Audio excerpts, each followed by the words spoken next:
20% of the Earth's surface is covered by desert biomes. Most deserts that cover the Earth's surface are located in the eastern hemisphere of the globe. However, there are a few that are located in the United States. Now, I know what you're thinking. A desert is a huge, open area with tons of sand and it's extremely hot. However, there are four main different types of deserts. There are subtropical deserts that are hot and dry year-round, coastal deserts that have cool winters and warm summers, cold winter deserts with long, dry summers and low rainfall in the winter, and polar deserts that are all cold year-round. These are all considered deserts because they receive no more than 10 inches of rainfall a year. Trust me, I know what you're thinking. You aren't going to want to sit here through a full description of every desert. So, Crash Course Biology takes a voyage into the Sahara Desert, a subtropical desert which sits in the upper region of Africa and is the largest desert of the world.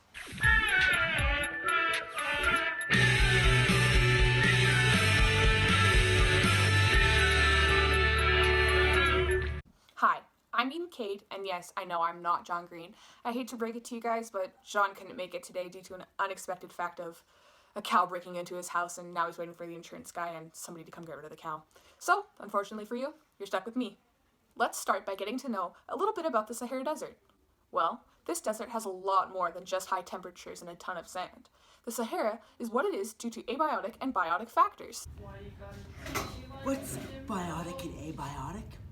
Well, you see, Jimmy, all the living parts of an ecosystem are biotic, and all the non-living parts are abiotic. Oh. The Sahara Desert receives only 0 to 3 inches of rain a year, making water very scarce and the Sahara very dry.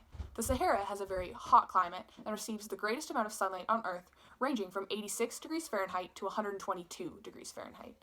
The soil is rich in minerals but poor in organic material, due to the wind removing organic debris that makes the soil fertile for plant growth. The sand holds in the heat but little to no water for plants. And surprisingly, the Sahara has some mountains. The Tibesti Mountains have some volcanoes that can erupt. Is there anything living in the desert? There are many different types of living organisms in the Sahara Desert. Flora, like cacti, red acacia trees, and dune palm trees. Fungus, like lichen and mushrooms, as well as fauna, which are the camels, scorpions, desert coyote, and red-tailed hawks, plus the other animals that are found in the Sahara. Limiting factors are those things in an ecosystem that restrict the size, growth, and/or distribution of a population. The climatic limiting factors of the Sahara Desert would be the most obvious to the desert's ecosystem, the heat. The Sahara Desert's climate has been relatively stable for the past 2,000 years. That being said, parts of the Sahara Desert have different climatic conditions than others, particularly when comparing the northern region's arid subtropical climate with the southern region's arid tropical climate. A dry, subtropical climate has high-pressure cells at the Tropic of Cancer, which keep conditions dry and subtropical in the northern Sahara Desert. Rainy seasons fall between late winter and early spring. In August, intense storms can create flash floods that bring water to typically arid parts of the desert. The dry, tropical climate is the combined conditions of an unstable marine and stable continental air masses result in an arid tropical climate in the southern Sahara Desert. Average temperatures are lower here than in the north, particularly at higher elevations. In fact, the highest parts of the southern Sahara Desert get snow during the winter. In the western section, the cold current from the Canary Islands creates humidity and fog, but reduces precipitation. There's also the climatic factor of the scarcity of rainfall in the Sahara. Dryness, rather than heat, is what makes the Sahara a desert climate. Divergent air masses within the high-pressure system, which dries the air before fronts can form. Even the subtropical zones near the west see relatively low amounts of precipitation. The Sahara Desert averages under 3 inches of rainfall yearly. Some regions see no rainfall for many years. Along with climatic factors, there's also physiographic factors. Physiographic factors are those associated with the physical nature of an area. The main physiographic factors we will look at are latitude, altitude, and topography. The latitude of the Sahara Desert is 23 degrees, which means it is 23 degrees away from the equator. The altitude is 3,415 meters. Altitude is the height something rises to. The highest point in the desert is the 11,204-foot summit to Mount Kuzi in the Tibesti Mountains in Chad. The lowest, 436 feet, or 133 meters below sea level, in the Qatar Depression of Egypt. The topography, which is the arrangement of the natural and artificial features of an area of the Sahara, would consist of gravel plains, sand, dunes, rock, and desert pavement. The last type of abiotic limiting factors will be the edific factors, which is an abiotic factor relating to the physical or chemical composition of the soil found in a particular area. The Sahara Desert soil has a pH level of 7.6 to 7.9, which, if you're looking at a pH scale, shows that the soil is just over a neutral level and is just barely basic. The Sahara also has an organic carbon content of 0.1 to 1.2% and a soil nitrogen content of 0.8 to 0.1%.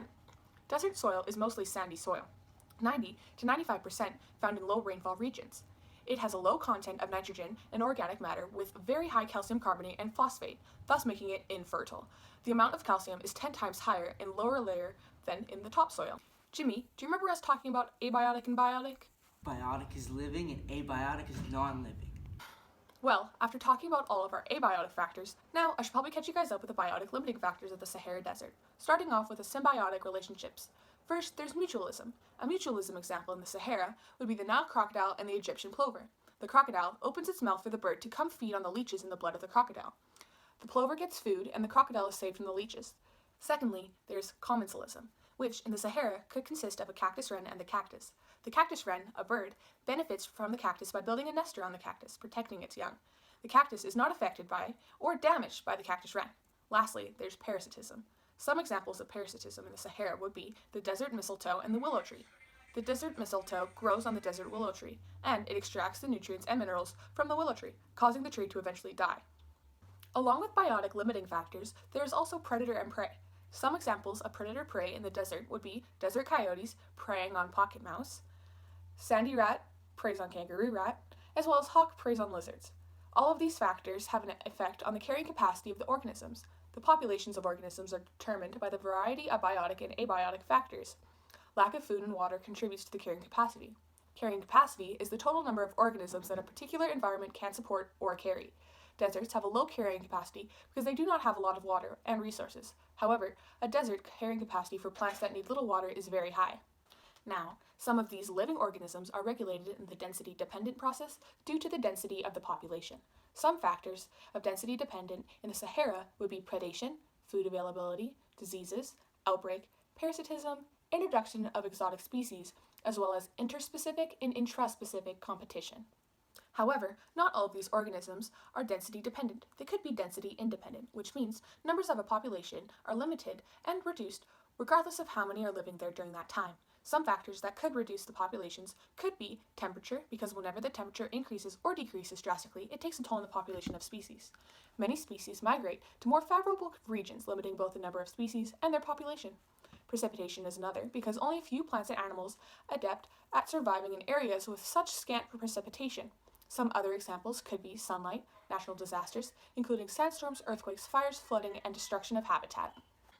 A food web combines many food chains into one picture and shows how plants and animals are connected in many ways. In this particular food web of the desert, you can see that the producers are the desert plants, which can consist of cacti, thornicaceae, annual flowers, and many more. The primary consumers, which feed on the many producers, are the insects, small lizards, and kangaroo rats. Next, we have the large lizards, scorpions, and snakes, which are the secondary consumers that feed on the primary consumers. Lastly, the hawks and desert foxes are the tertiary consumers that eat the secondary consumers. Decomposers make up the last part of the food chains, which turn organic waste, such as decaying plants, into inorganic materials, such as nutrient-rich soils. Some of the decomposers in the deserts include beetles, earthworms, and millipedes. That's all I have for you for today, so next time you wander out to the Sahara Desert, make sure you pack a little bit more than sunscreen and something to hide from the sun. Watch out for the animals hiding in the sand and all the many different things you might find.